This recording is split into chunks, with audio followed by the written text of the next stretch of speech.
Joseph at Ana. Buntis si Ana, 6 months. Kasama nila si Waldo, pinsan na nagmamaneho, at si Michael, kaibigan nila.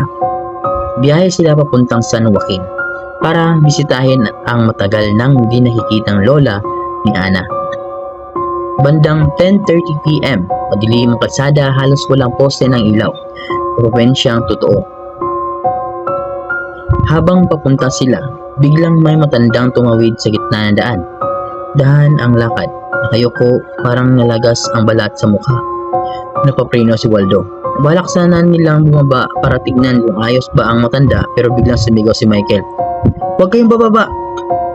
Huwag muna kayong gagalaw." Nagulat si Waldo. "Bakit? Nakita mo bang tumalon? Nandun ba ba?" Tahimik, saglit si Michael. Pero malamig ang boses ng sumagot. "Hindi yan normal. Maghintay tayo ng 10 minutes.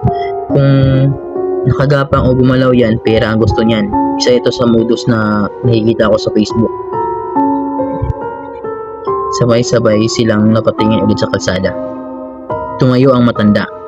Pero hindi ulo ang una nila nakita, kundi yung kaliwang kamay. Malaki, hindi pantay sa kanan.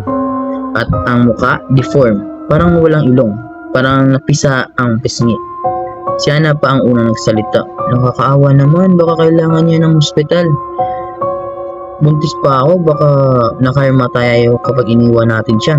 Pero biglang nagsalita si Waldo. "Ana, tignan mo yung mata. Mapupulang mata.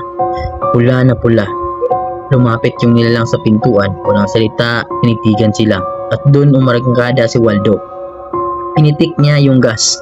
Halos lumipad yung sasakyan. "Hindi yun tao, aswang yun!" sigaw ni Waldo habang nanginginig. Pagdating nila sa bahay ng lola, hindi natatawa si lola.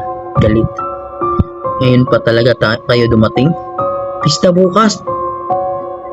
"Pero bakit ngayon? At isa pa, buntis ka pa, Ana." Nagulat ang lahat. "Pero lola, na-miss na lang na kita," sabi ni Robert. "Pista dito ngayon, kaya dumating kami." Biglang humigpit ang hawak ni lola sa misa. "Sinong Robert?" "Si Robert po, yung kalaro namin dati, yung anak ni Tita Losing." At doon kumapal yung takot sa mata ni lola. Mabagal, pero malinaw ang sinasabi niya. "Ana, aswang yung lola nun. Dugo ang pista nila dito." Bang! May kumatok ng malakas. Hindi nila marinig kung may boses.